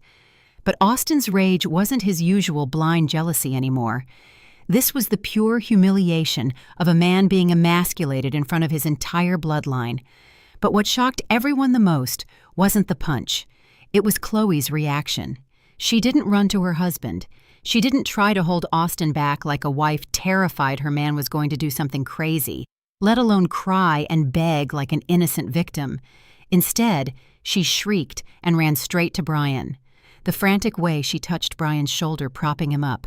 The way she leaned in and asked, "Brian, are you okay?" It felt like a collective slap to the face of every family member standing there. An older great-aunt standing near the food table muttered, "Jesus Christ, so it's true." With just that one action, the last layer of their cover was blown wide open. However, the person who disgusted me the most was Eleanor. In the middle of a scene where her oldest son was bleeding, her youngest was losing his mind, and her daughter-in-law was clinging to her brother-in-law, she didn't step up to slap Chloe. She didn't demand the truth. The very first thing she did was point her finger dead at my face and scream. Her eyes were bulging, her lips quivering, her voice shrill. You deliberately started this drama at a family reunion to drag our family name through the mud." Hearing that, I let out a cold laugh. Even now, all she cared about was her reputation. I stared right back at her and said one sentence. "Am I dragging your name through the mud, or did your own sons do that for you?" The moment I said it, several relatives turned to look at Eleanor. Their expressions were already shifting.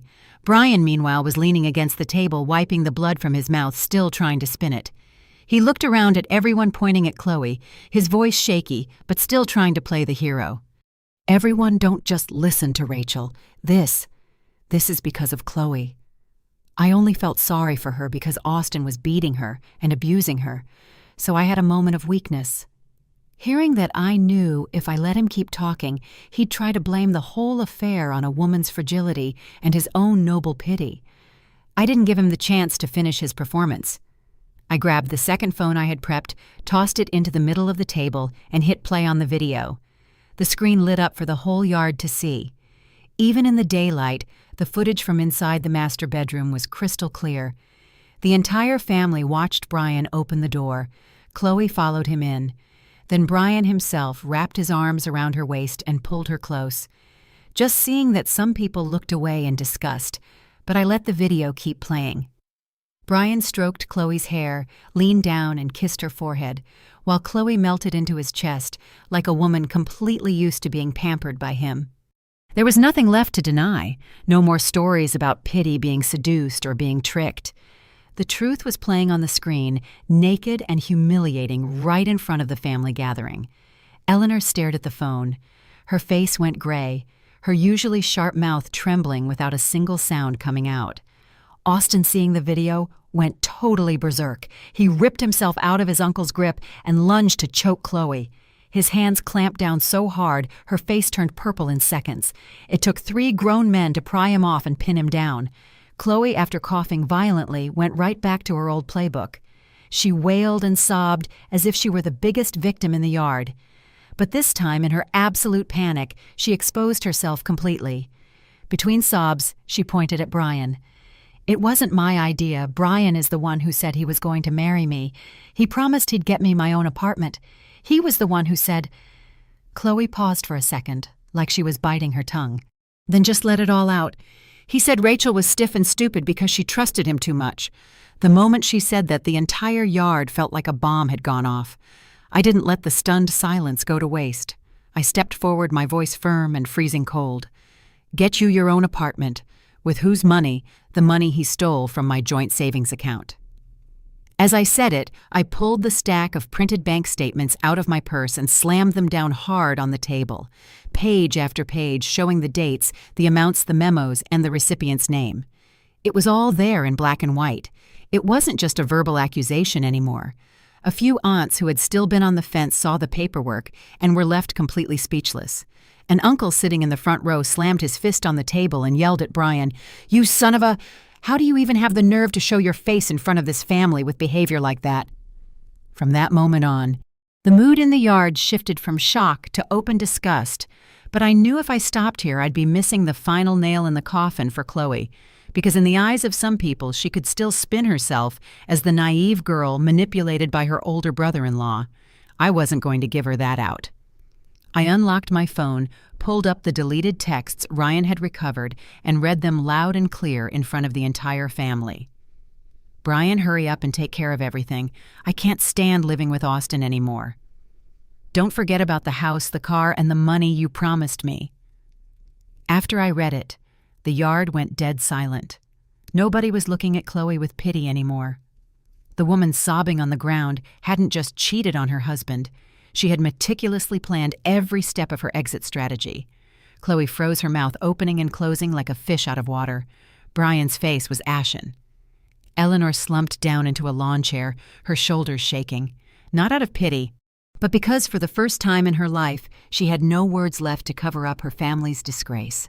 At that moment, in front of the whole family, all their roles were obliterated. There were no victims in their eyes. Brian was a cheating thief. Chloe was an opportunistic gold digger, and Eleanor was the blind mother who enabled the whole degenerate mess. But I knew the biggest explosion was still waiting at the end. I looked around, letting the heavy, suffocating silence press down on every face. That silence was priceless. It's the moment when people are still in shock before they have time to formulate excuses or spin new lies to save face. I took a step back, rested my hands on the edge of the table, and spoke very quietly every word, driving a nail into the coffin. If this was just an affair, I wouldn't have picked today to speak up. What I want to show you all is that they didn't just sleep together. They plotted to leave me with absolutely nothing. The moment that sentence dropped, the yard erupted into frantic whispers. Relatives looked at each other, some thinking they had misheard. Cheating was dirty enough, but when it came to a premeditated plot to trap someone and steal their assets, that was no longer standard marital drama.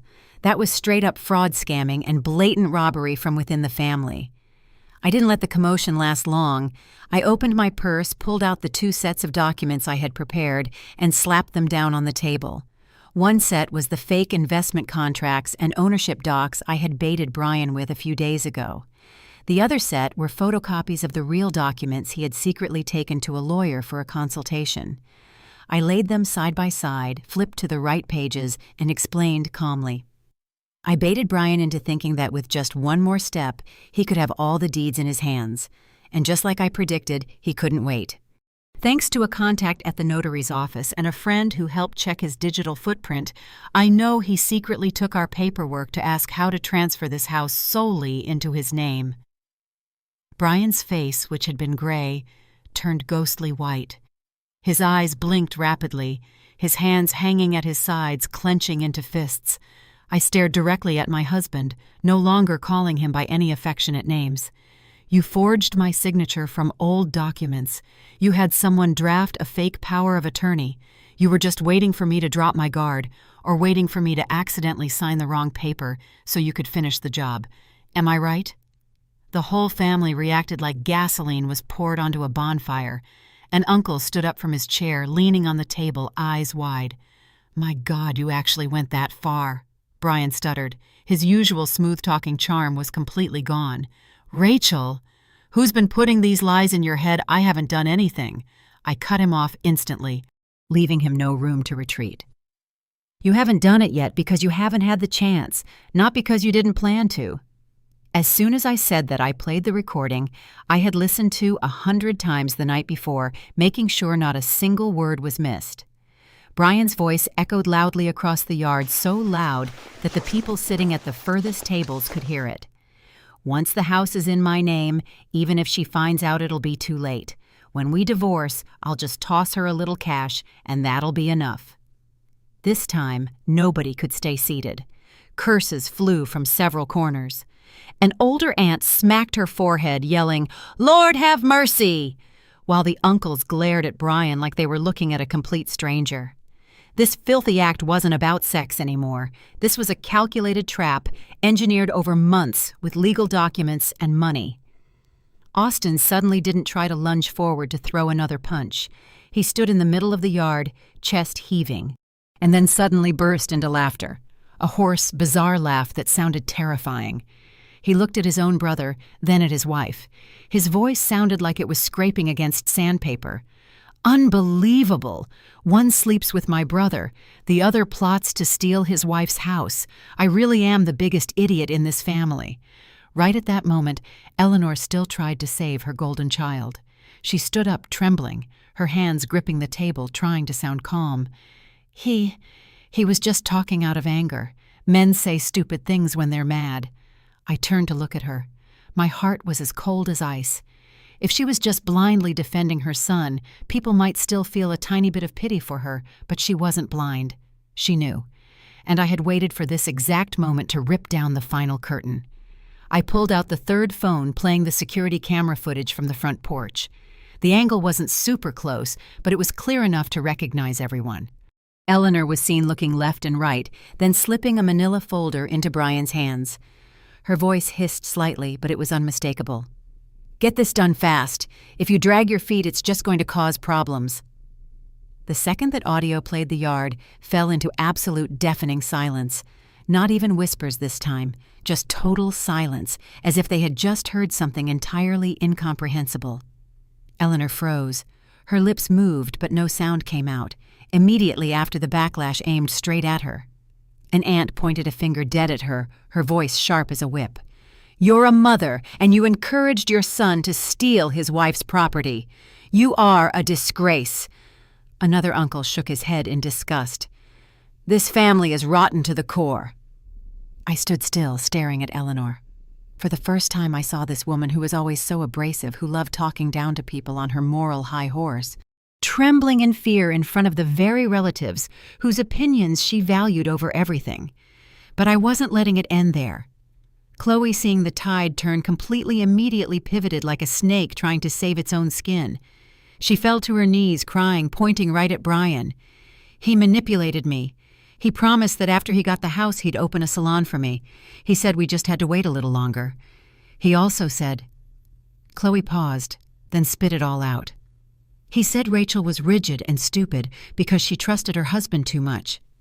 The moment she said that, the yard felt like it had been slapped again. Even though I had already heard it on the recording, hearing it said out loud, raw and unfiltered in front of the entire family, still hurt deeply. Not because I was heartbroken over love, but because I had once given my all to a man who thought so little of me. By this point, all three of them, Brian, Chloe, and Eleanor, were completely stripped bare.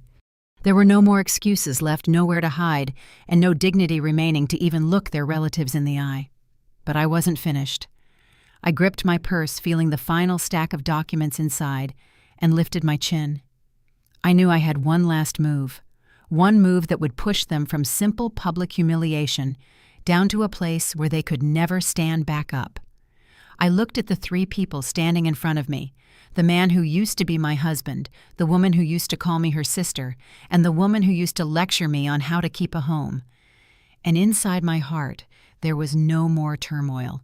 The most terrifying thing about a woman isn't when she cries or when she screams out of heartbreak. It's when she has cried enough, hurt enough, realized enough, and absolutely no longer needs anyone's pity. I slowly reached into my purse, pulled out the final stack of papers, and slammed them down right in front of Brian dead center on the table. The sound of the heavy envelope hitting the wood was dull, but in that dead silent yard it sounded like a knife plunging into whatever was left of his ego. I stared straight at Brian, enunciating every word clearly, without raising my voice, without trembling, and without a single lump in my throat. I didn't come here today to ask for sympathy. I came here to show everyone your true colors. After I said that, I pushed the documents slightly toward him. Sign them, the divorce papers. If you sign them today, you get to walk away with a shred of dignity. If you don't tomorrow morning, I hand all of this evidence over to the police on charges of document forgery and attempted grand larceny. That was when I saw a look on Brian's face that could only be described as pure terror. It wasn't the anger he used to cover up his mistakes, nor the fake victim act, nor the scheming look of a guy who thought he could turn the tables. Cheating to a guy like him was something he could probably blame on a woman, the situation, or a moment of weakness. But when it came to forged legal documents, deeds, and grand larceny, that was an entirely different ballgame. That was something that could put him away for a long time. Brian's lips quivered. He swallowed hard, then lowered his voice for the first time in forever. It wasn't the voice of an arrogant husband anymore. It was the voice of someone begging for mercy. "Rachel, I messed up. Please just give me one chance." Hearing that sentence made me want to laugh. A chance. This man actually had the audacity to ask for a chance after everything he had done. I stared at him without blinking and answered instantly. "I gave you chances for years, and you used them to sleep with your brother's wife and plot to throw me out on the street." The moment I said that, the yard went silent again. Nobody interrupted, because everyone knew it was true. Dead true. Chloe, standing next to him, who had been hoping to cling to Brian as her way out, saw her final lifeboat sinking. She instantly changed directions, a habit of someone who only survives by latching on to whoever is strongest. She turned to Austin, dropping to her knees in the middle of the patio. Her hair was a mess, tears and snot streaming down her face, her hands grabbing at his jeans. "Austin, I was wrong. I made a mistake. Please, just forgive me this one time." But Austin wasn't the guy who just threw tantrums and yelled anymore. After being humiliated in front of his entire family, his stare was terrifyingly hollow. He looked down at Chloe like he was looking at something disgusting and foreign, then said in a hoarse voice, word by word, "You don't need to apologize. As of right now, you are dead to me." The sentence was short, but it was colder than any physical slap. Chloe's hands instantly dropped, as if all the bones in her body had been yanked out. Eleanor, watching her oldest son about to sign divorce papers, and her youngest son disown his wife, went into full panic mode. She lunged at the table to snatch the papers. Her mouth no longer cared about her pristine image. She just shrieked, "You don't be so ruthless! Are you trying to back your own husband into a corner, you heartless bitch?" But before her hands could even touch the paper, an aunt stepped forward and blocked her. The aunt's voice cracked like a whip. "Your daughter-in-law isn't ruthless. You and your son are the ones living like degenerates.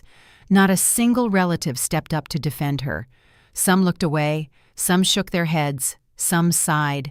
For the first time after years of reigning supreme in this family, Eleanor was abandoned by her own bloodline in the middle of her own backyard.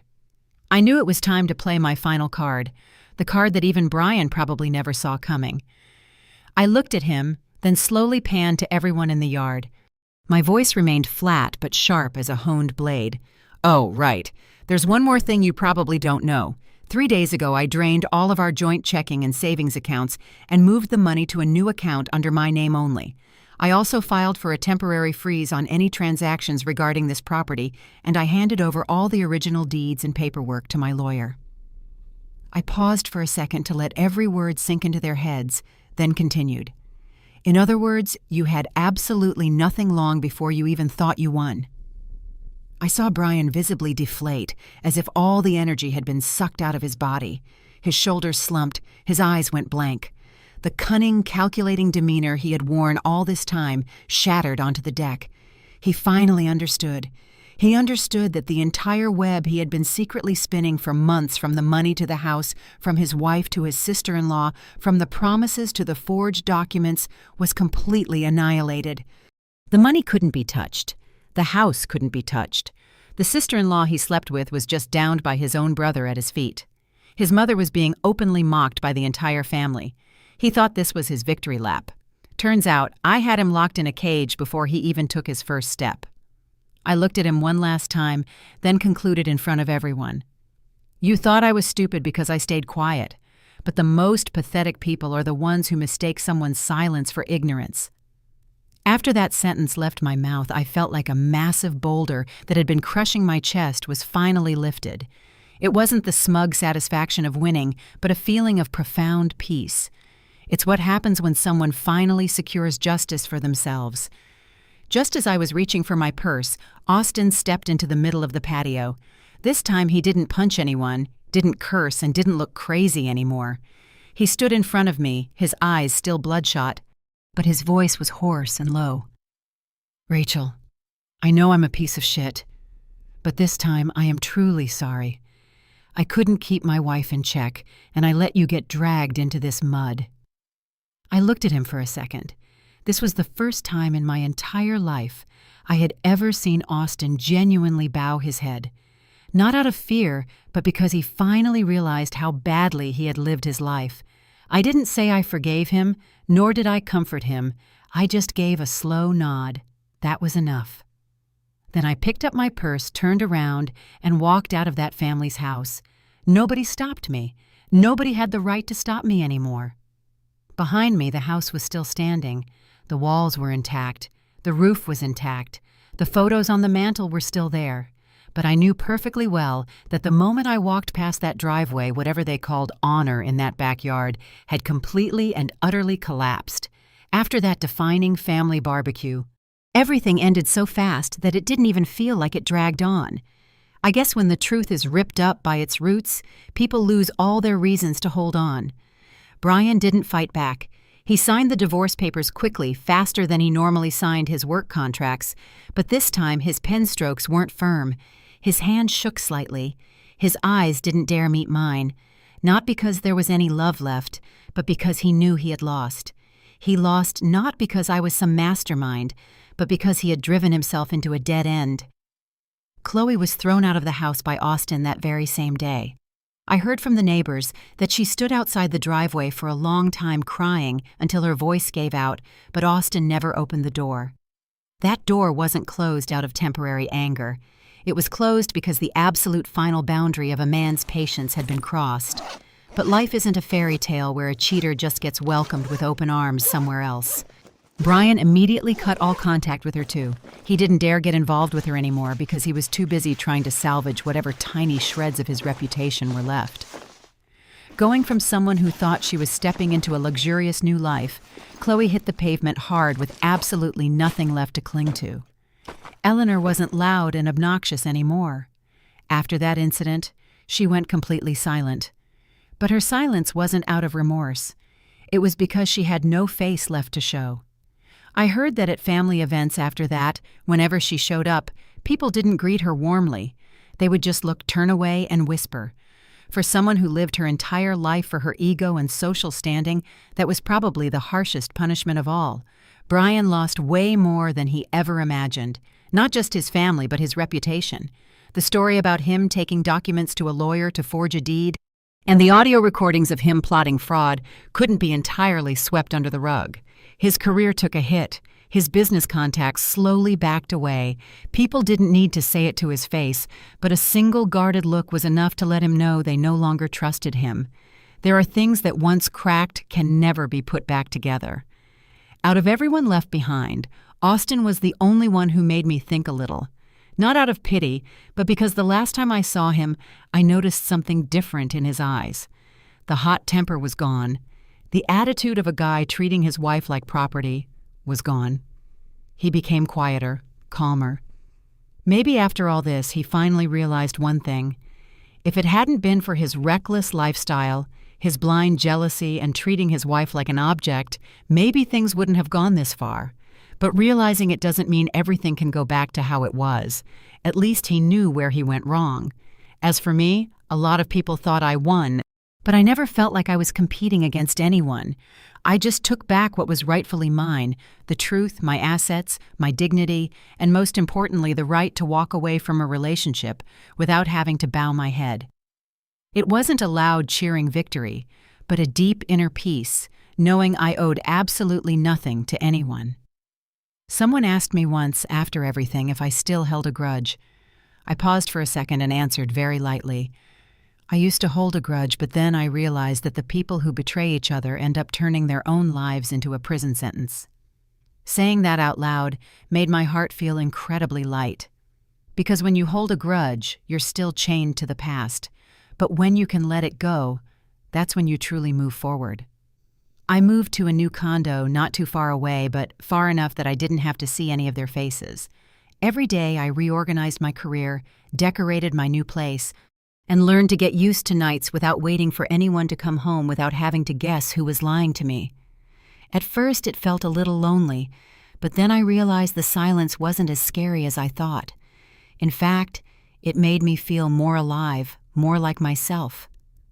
Only once did Brian come to see me. He stood at my front door.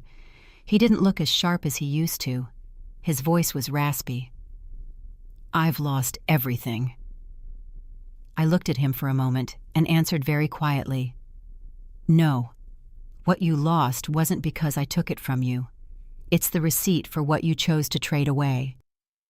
After I said that, I slowly closed the door. Not out of revenge, but to close a chapter of my life that I never wanted to revisit again. Sometimes I still think about what happened, but it doesn't carry that heavy, suffocating weight anymore. I'm not thankful for the trauma, because nobody wants to go through something like that. But I am grateful for the day I was lucid enough to walk away from it.